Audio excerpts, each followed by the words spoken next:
You went there every summer. That place you're thinking of. The music you remember from when you were in love. Let yourself heal.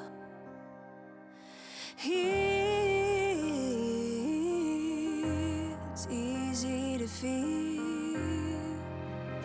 Oh, let yourself heal.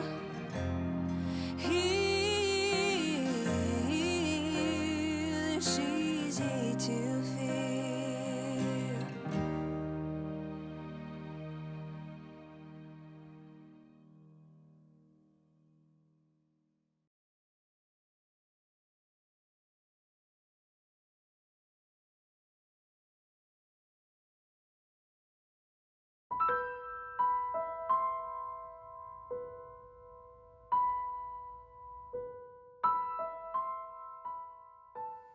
Então você cresceu sem uma referência de pai. Exatamente. Eu tenho alguns flashes assim, sabe? Festa de aniversário. Tipo, parabéns. Mas nada demais. Eu era muito pequeno na época. Quando foi que vocês perderam o contato? Foi quando eu fiz 4 anos. Minha mãe se separou do meu pai e a gente se mudou aqui pro Rio. Desde então, nunca mais ouvi falar nada sobre ele. Mas aí o tempo passou e você não teve uma curiosidade de encontrar com ele, fazer algum movimento? Tive. Várias vezes, inclusive. Só que minha mãe, ela sempre me convencia de não encontrar ele. Dizia que ele era metido com coisa errada, que eu ia me decepcionar. O tempo foi passando e... agora essa bomba caiu no meu colo. Quem entrou em contato com você? Foi um irmão do meu pai. Um tio que ainda mantinha contato com a minha mãe. Eu tive pouco contato com ele na época. Ele me ligou, pediu pra me encontrar e me contou tudo. Como é que foi essa conversa? Uma surpresa. Eu nunca poderia imaginar nada daquilo. Ficha ainda vai demorar pra cair. O que ele te disse? Bom, basicamente que eu tô milionário, que meu pai não tem outro filho e que eu preciso assumir os negócios dele. Uma notícia que a gente não ouve todos os dias, né? E como você se sente em relação a isso?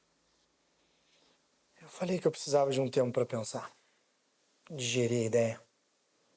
Minha mãe, ela sempre me disse que meu pai era envolvido com coisa errada.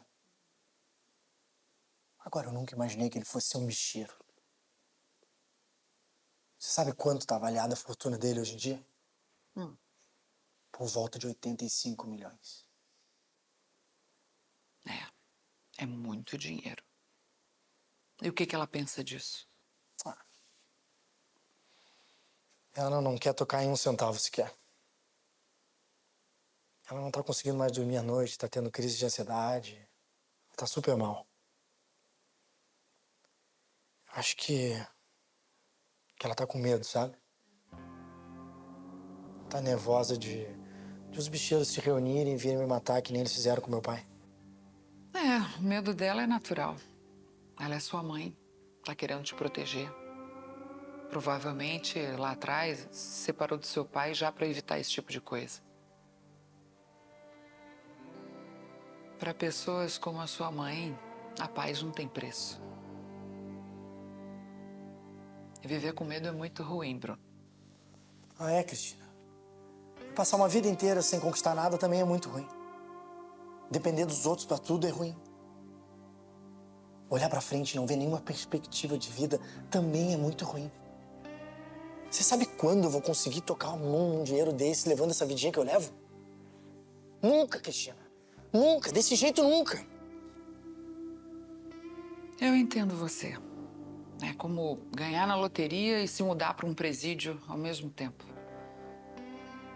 Será que não tem um jeito de você receber essa herança e destiná-la de uma forma que não tenha que assumir os negócios do seu pai? Porra, Cristina. Você não tá me entendendo, não. Não existe herança. Não tem papel assinado, não tem advogado, não tem... Vou lá, pego minha parte da grana, beijo, tchau. Se eu quiser tocar nesse dinheiro, eu preciso assumir o lugar dele. Meu tio foi muito claro quanto a isso. Com essas cartas, o jogo fica bem mais claro.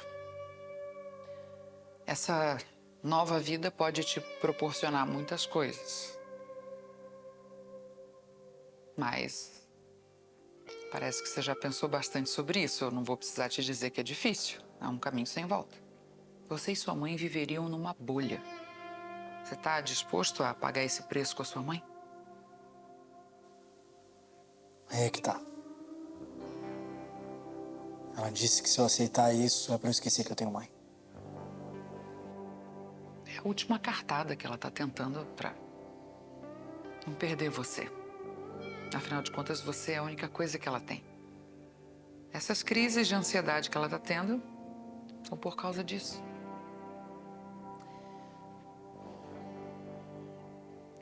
O que seu coração te diz? Acho que eu já tomei minha decisão.